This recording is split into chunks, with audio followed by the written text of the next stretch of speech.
From the studios of Books in Motion, this is Damon Abdallah reading L.A. Strike, Book 9 in the Blade series by David Robbins. Now, let's begin with the prologue. Damn it all! Not now! The shakes hit her when she was only 3 steps from her goal, a really bad case, and her entire body began to quiver.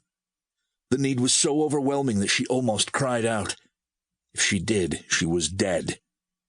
So she bit down on her lower lip, her teeth drawing blood, and clasped her arms tight about her middle.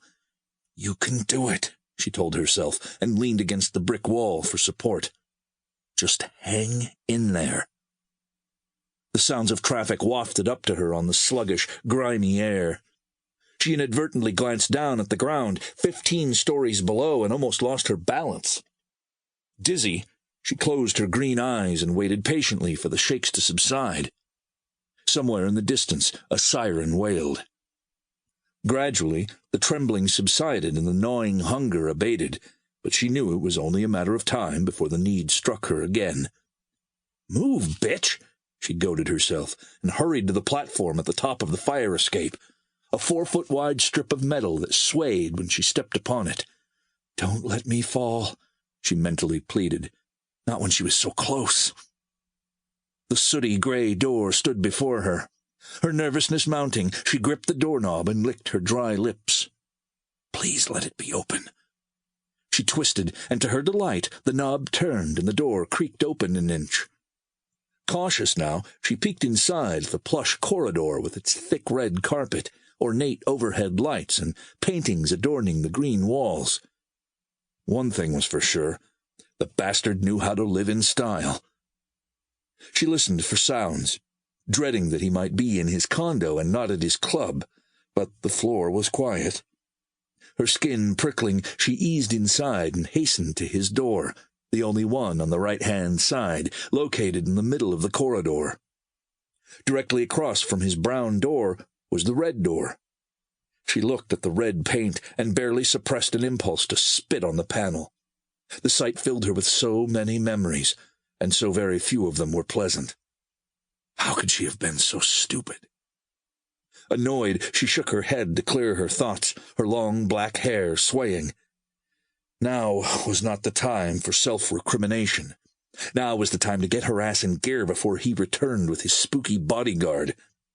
The thought of the claw made a tingle run along her spine. She reached into the right front pocket of her faded jeans and withdrew the key.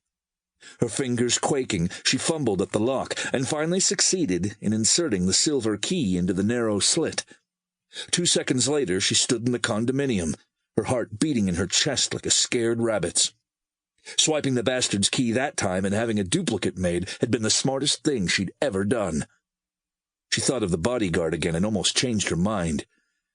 Don't think of the claw.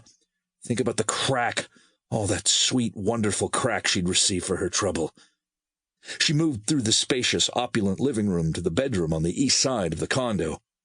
The door was ajar, and in 3 strides she was standing next to the huge waterbed and glaring at the mirrors attached to all 4 walls. In her mind's eye, she saw herself on the waterbed, naked, receptive to his amorous advances, and she remembered how she'd felt when he'd traced his fingers from her breasts to her thighs. She'd given him the most precious gift she had, herself, and the prick had tossed her aside for a younger bitch. Revenge would be hers. Her resolve cemented, she stepped to the center mirror of the north wall, inserted her bright red fingernails into the crack between that mirror and the next one, and pulled. With deceptive ease, the mirror swung out on its hidden hinges, and there, exposed to her view, was the large black safe. She was so close.